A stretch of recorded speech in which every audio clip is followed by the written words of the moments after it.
Breaking news. The world is suddenly on edge as urgent alerts ripple through newsrooms everywhere. The words flash across screens in every major city, lighting up billboards and digital tickers. People on the streets stop in their tracks, eyes glued to the unfolding headlines. Sirens seem to echo in the background, amplifying the sense of urgency. The city's usual hum is replaced by a tense, electric silence. China's government has just made an explosive statement against the Philippines.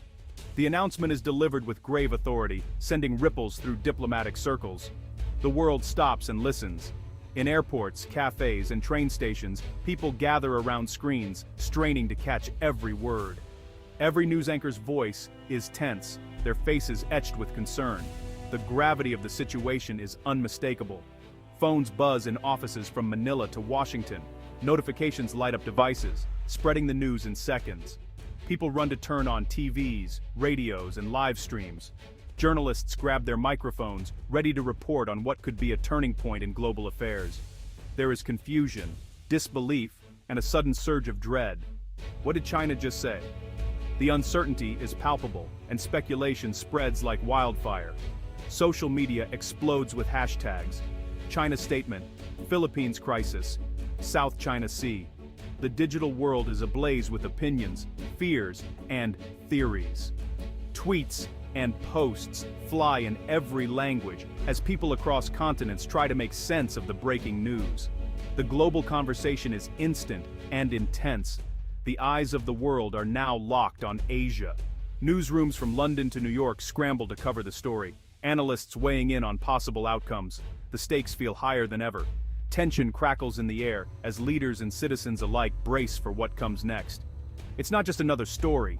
Headlines scream urgency, and journalists work through the night to keep up with the rapidly evolving situation. This is history in the making. People sense that they are witnessing a pivotal moment, one that could reshape international relations. The air is thick with anxiety, and everyone senses that something big is about to unfold. The world holds its breath, waiting for the next move in this high-stakes drama. Beijing, 10 o'clock in the morning. The city is already alive with the hum of traffic and the distant echo of voices. But inside the imposing walls of the foreign ministry, a different kind of energy is building, one charged with anticipation and uncertainty. The marble halls of China's foreign ministry are unusually crowded today. Journalists, diplomats, and officials move with purpose, their footsteps echoing off polished stone. There's a sense that something significant is about to unfold. Reporters from around the globe adjust their cameras, checking lenses and microphones, whispering hurriedly to their producers. The air is thick with expectation as they prepare to capture every moment of what promises to be a pivotal announcement. Security officers stand at every door, their faces stern and unreadable. Their presence is a silent reminder of the gravity of the situation and the importance of what is about to be said. A senior Chinese official steps up to the podium. He pauses, surveying the room, then looks directly into the cameras, his expression unwavering. His voice is cold, steady, and slightly louder than normal. Each word is measured, carrying the weight of his nation's stance. The Philippines must immediately cease all actions that violate China's sovereignty in the South China Sea, he declares, his tone leaving no room for doubt or negotiation. The room goes silent. Flashes from photographers light up the scene, capturing the tension on every face. Every word is broadcast live, reaching millions of viewers in real time. For a moment, it seems the world stops spinning.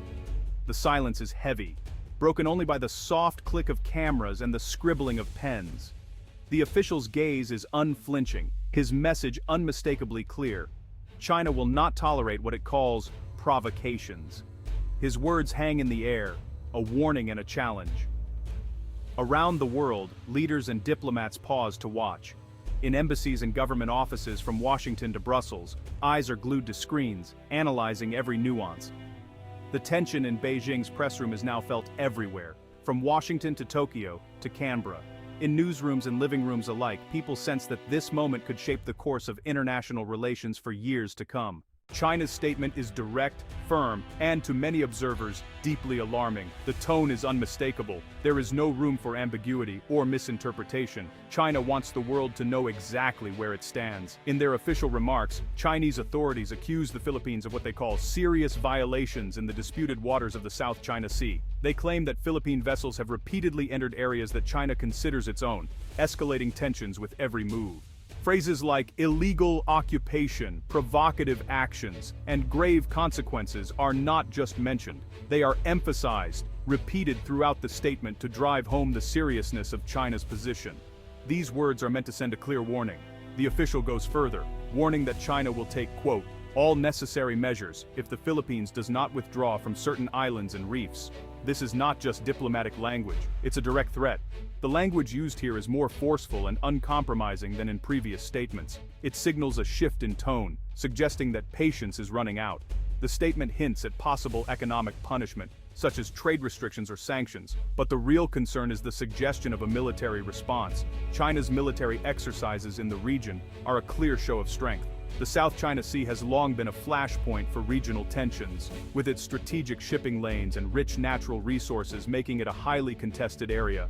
Many countries, including Vietnam, Malaysia, Brunei, and the Philippines, claim parts of these waters. But China's claims are, by far, the largest, covering almost the entire sea, and backed by its growing military presence. The Philippines, supported by international law and a 2016 tribunal ruling, has pushed back against China's expansive claims. Filipino leaders have called for respect for international norms, while citizens protest what they see as encroachment on their sovereignty. Now, the words "all necessary measures" hang in the air like a storm cloud, casting a shadow over diplomatic efforts and raising fears of escalation. This dispute is not just about territory or resources, it's about influence, national pride, and the rules that govern peace and stability in Asia. At stake are the power dynamics of the region, the pride of nations, and the fragile balance that keeps Asia at peace. Every move is watched closely by neighboring countries and the wider world. The world hears the threat in China's words, and many worry about what might come next. As tensions rise, the international community braces for the possibility of a crisis that could affect not just Asia, but the entire globe. Minutes after China speaks, reactions come pouring in. The United Nations calls for calm. The European Union urges both sides to exercise restraint. News tickers in New York and London run bold headlines. China threatens Philippines. Anger is clear in many capitals. Some leaders are worried about their own trade routes. Others fear that war could break out in the region. Social media fills with angry comments, worried parents, and nervous investors. Markets react at once. The price of oil jumps, stock markets dip. In Southeast Asia, currencies wobble. There is a sense that this is not just about two countries. It could hit everyone. People everywhere are asking the same question: will China really act on its threats? And if so, who will pay the price? In Manila, the capital of the Philippines, thousands take to the streets. They wave flags and homemade signs, shouting things like, "Hands off our islands," and "Philippines, stand strong." TV cameras broadcast their chants to the world. In a busy newsroom, Filipino journalists work the phones, calling government offices, military leaders, and local fishermen. Everyone wants answers. Reporters look exhausted, but determined. Some even wipe away tears. At the Chinese embassy, protesters gather, and police form a line between the crowd and the gates. Tension really crackles in the hot air. Both sides chant, sometimes angrily, sometimes fearfully. All across the Philippines, people pray for peace but prepare for trouble. The drama is not just in press rooms, it's in the hearts and streets of real people. President Marcos Jr. holds a midnight press conference. He looks tired but resolute. "We will not give up our sovereignty," he says. His words draw applause from his cabinet, but his eyes show worry. Ordinary Filipinos watch nervously. Some stay up all night, glued to their TVs. Fishers in coastal villages wonder if it's safe to go to sea. Parents hug their children a little tighter. Uncertainty fills the air. Local leaders meet in city halls and churches, talking about evacuation plans and food supplies, just in case. Soldiers quietly prepare for any emergency. The whole country feels the weight of China's words. Neighboring countries, like Vietnam and Malaysia, also watch closely. They know that what happens to the Philippines could happen to them too.